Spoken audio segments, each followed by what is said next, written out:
El segundo mandamiento es, no tomarás el nombre de tu Dios en vano. ¿Qué quiere decir esto? Si el primer mandamiento instruye los corazones y ha enseñado la fe, el segundo nos hace salir de nosotros mismos, dirigiendo nuestra boca y nuestra lengua hacia Dios, porque lo primero que sale del corazón y se manifiesta son las palabras. Así como enseñé antes a responder a la pregunta sobre qué significa tener un Dios, de la misma forma es necesario también que aprendas tú igualmente a captar el sentido de este y todos los demás mandamientos y a decirlo por ti mismo.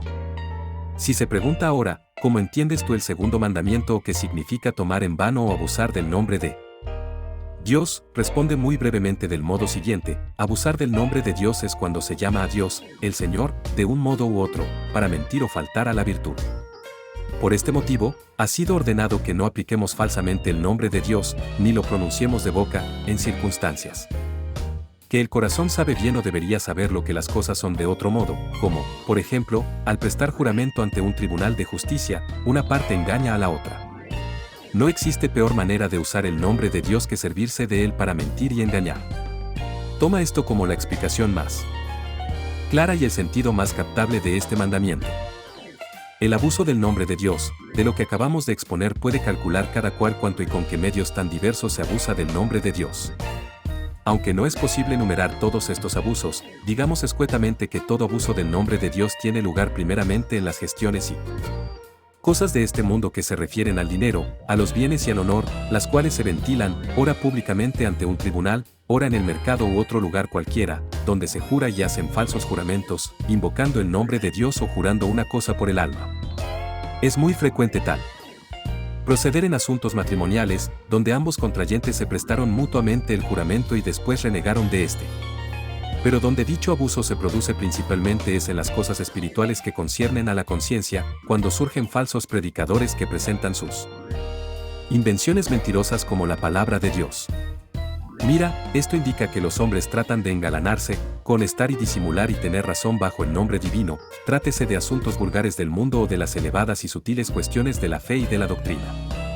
Entre los mentirosos debe contarse también a los calumniadores, pero no únicamente a los impúdicos que cada uno conoce porque profanan desvergonzadamente el nombre de Dios, no tienen lugar en nuestra escuela, sino en la del verdugo, sino también a quienes blasfeman públicamente de la verdad y de la palabra de Dios y la atribuyen al diablo.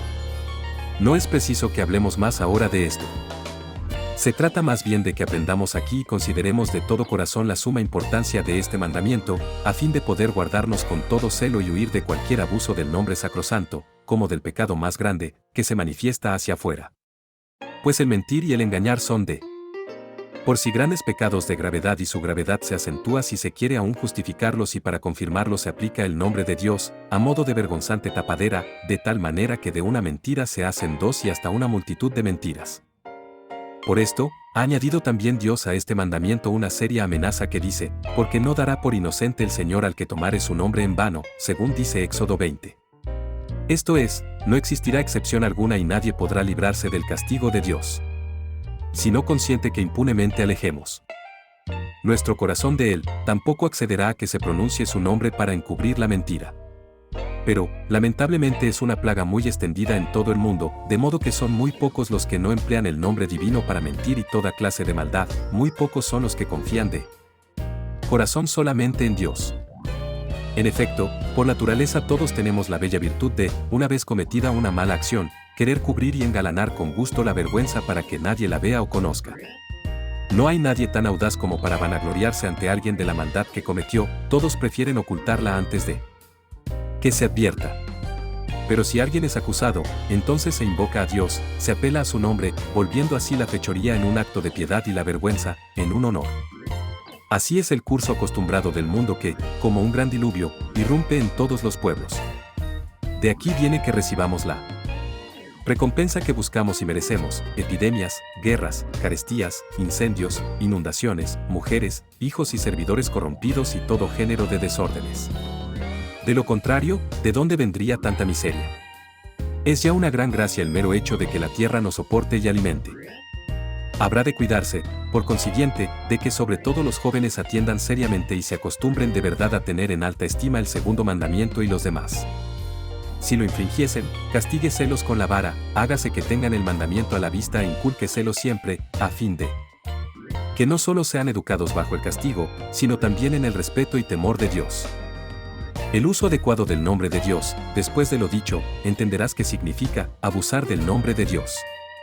En resumen, es emplearlo meramente para mentir o para afirmar bajo su nombre lo que no es o para maldecir, jurar, practicar la hechicería y, en suma, para cometer el mal de cualquier manera.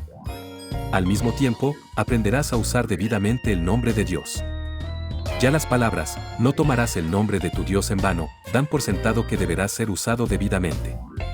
Porque este nombre ha sido revelado y dado precisamente para que se haga uso de él de manera beneficiosa.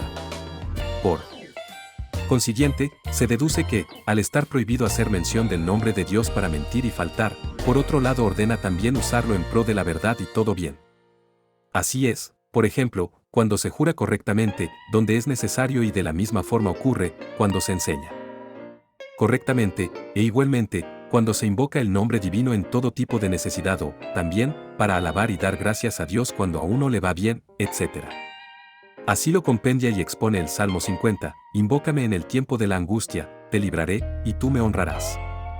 Pues todo esto es usar el nombre divino para la verdad y emplearlo para la salvación y así es santificado también su nombre, como se ruega en el Padre Nuestro.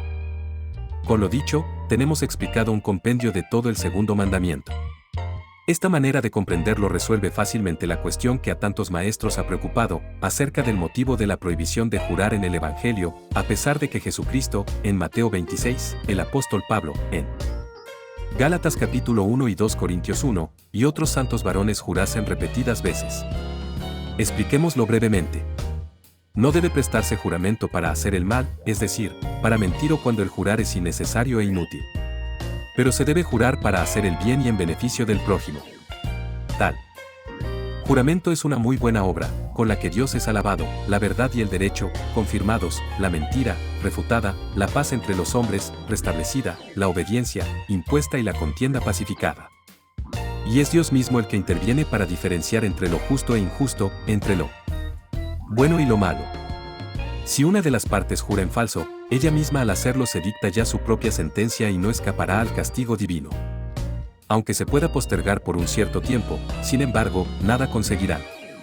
Antes bien, todo lo que gane con ello, se irá de entre las manos y jamás podrán gozarse felizmente.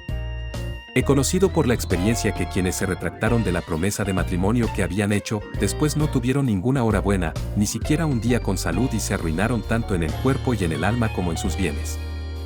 Por eso, repito y amonesto como anteriormente, acostúmbrese a tiempo a los niños, mediante advertencias, intimidaciones, prohibiciones y castigos, a temer la mentira y, sobre todo, a guardarse de decirla mencionando el nombre de Dios. Si, por el contrario, se deja a los hijos que procedan así, no resultará nada bueno. Así, por ejemplo, tenemos ahora el mundo ante nuestros ojos peor que nunca. No hay gobierno, ni obediencia, ni lealtad, ni fe. En su lugar, se alza una gente irrespetuosa e indomable, a la que ni enseñanzas ni castigos la enmienda. Y todo esto es lo que resulta de la ira y el castigo divinos por este temerario desprecio del mandamiento. Por otro lado, y a la inversa, se los impulsará e incitará también a honrar el nombre de Dios e invocarlo en todo cuanto pueda sobrevenirles y presentárseles ante sus ojos, porque honrar el nombre de Dios es esperar de él todo consuelo. E invocarlo para ello. El corazón será, por lo tanto, el que por la fe rinda a Dios el debido honor y después hará lo mismo la boca por medio de la confesión. El beneficio y la costumbre de invocar a Dios. Invocar el nombre de Dios es una costumbre santa, beneficiosa y, además, muy poderosa contra el diablo que nos rodea sin cesar, acechando la ocasión como podría arrastrarnos al pecado y a la vergüenza, a calamidades y angustias. Pero escucha con mucho displacer y no puede permanecer mucho tiempo. Cuando de todo corazón se nombra e invoca el nombre de Dios. Si Dios no nos preservara, en virtud de la invocación de su santo nombre, qué horribles y abominables desgracias sufriríamos. Yo mismo he intentado y experimentado que, a veces, una gran desgracia que sobrevino de repente, se ha alejado. Y ha pasado ante dicha invocación. Debiéramos, digo, usar continuamente del nombre de Dios para hacer sufrir al diablo, de modo que no pueda causarnos daño, que es lo que quisiera con gusto. También es altamente beneficioso acostumbrarse a encomendar diariamente a Dios alma y cuerpo, mujer e hijos y servidores y todo cuanto poseemos, para las necesidades que pudieran presentarse. Así han comenzado y aún permanecen el Benedicite, el Gratias y otras oraciones vespertinas y matutinas. D. Ahí viene también la costumbre infantil de persignarse cuando se ve o escucha algo monstruoso o espantoso y decir, al mismo tiempo, protégeme, Dios y Señor, o socórreme, amado Jesucristo, o expresiones semejantes. También cabe aquí la costumbre de que se diga, alabado sea Dios, cuando nos acaece algo bueno inesperado, por poco que sea, o esto me lo ha dado Dios. Así en tiempos pasados se enseñaba a los niños a rezar a San Nicolás y a otros santos y ayunar en su honor. Todas estas cosas serían más agradables y placenteras a Dios que la vida monástica y la santidad de los cartujos. La manera de enseñar a la niñez y a la juventud. De este modo lúdico e infantil convendría educar a la juventud, para que teman y honren a Dios, de manera que el primero y segundo mandamientos mantengan su vigor y permanente ejercicio. Es indudable que arraigaría algo bueno, crecería y produciría frutos, es decir, se desarrollaría una generación que podría ser gozo y alegría de todo el país. Esta sería la manera más correcta de educar a la infancia, porque así se puede acostumbrarlos con bondad y placer. En efecto, lo que se tiene que obligar únicamente por la vara y los golpes, no puede dar buenos resultados.